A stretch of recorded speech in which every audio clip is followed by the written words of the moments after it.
Blackstone presents On Becoming an American Writer, Essays in Nonfiction by James Alan McPherson, selected and with an introduction by Anthony Walton. This book is read by Cary, Hite. Introduction 1.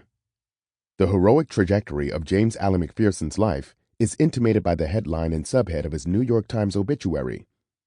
James Alan McPherson, Pulitzer Prize winning writer, dies at 72. Mr. McPherson grew up in the South, overcoming segregation to graduate from Harvard Law School and become the first black writer to win the Pulitzer Prize for fiction. This short epitaph sets forth an American life that conforms to our desire for Horatio Alger arcs of uplift, stories that allow us to believe in the foundational myths of the nation. In the case of McPherson's obituary, that Alger arc is true, in that it is factually accurate.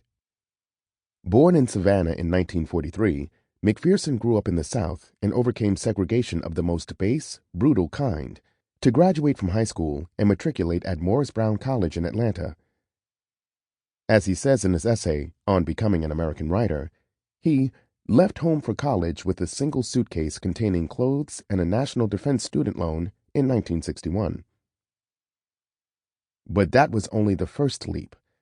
He would graduate from Harvard Law School in 1968 and become an acclaimed writer, the author of 4 books, and the editor of several more.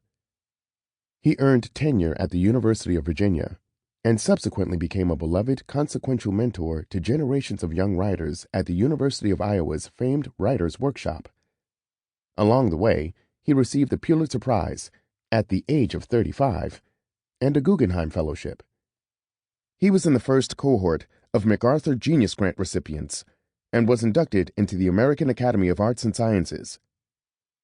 He traveled widely, recurrently to Japan, and was the loving father of 2, a daughter, Rachel, and a son, Benjamin.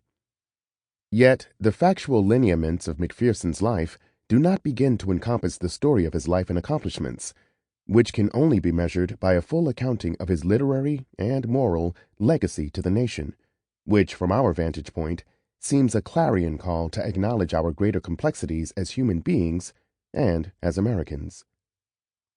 2. To begin to fill in the biographical spaces, perhaps it is best to allow McPherson to speak for himself. My brother and I grew up together in a segregated Savannah, Georgia. We had enjoyed a thin cushion of middle-class stability early on when our father worked as an electric. Sample complete. Ready to continue?